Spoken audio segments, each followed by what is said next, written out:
Sementara itu, Saudara, Satuan Reserse Kriminal Polres Aceh Utara mengamankan sekelompok remaja yang diduga sebagai anggota geng motor.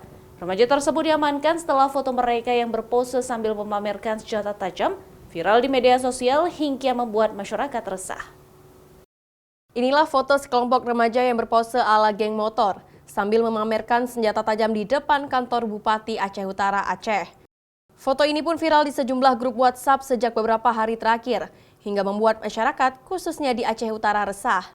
Setelah foto tersebut viral, Satuan Reserse Kriminal Polres Aceh Utara langsung memburu para remaja tersebut dan mengamankan mereka untuk dimintai keterangan.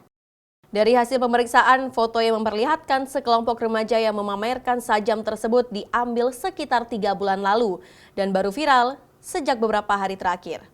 Kasat Reskrim Polres Aceh Utara, AKP Nofrizaldi mengatakan aktivitas remaja yang menamakan diri sebagai kelompok hantu jalan itu hanyalah kenakalan remaja, bukan begal atau geng motor.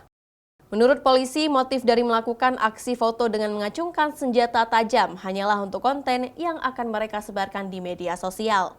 Yang mana itu merupakan foto 3 bulan yang lalu yang baru diviralkan kemarin.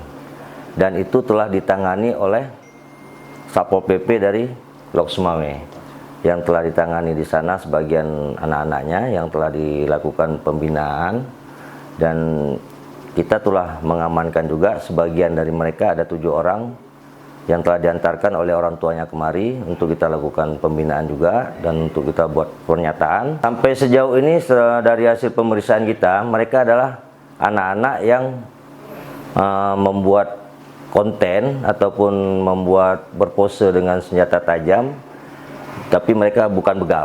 Setelah menjalani pemeriksaan dan membuat surat pernyataan dengan didampingi orang tua dan perangkat desa masing-masing, sekelompok pemuda itu diserahkan ke pihak Satpol PP untuk dilakukan pembinaan.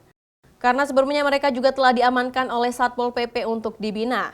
Selain itu, petugas juga mengamankan senjata tajam yang mereka gunakan untuk berpose. Zikri Maulana, Kompas TV, Aceh Utara.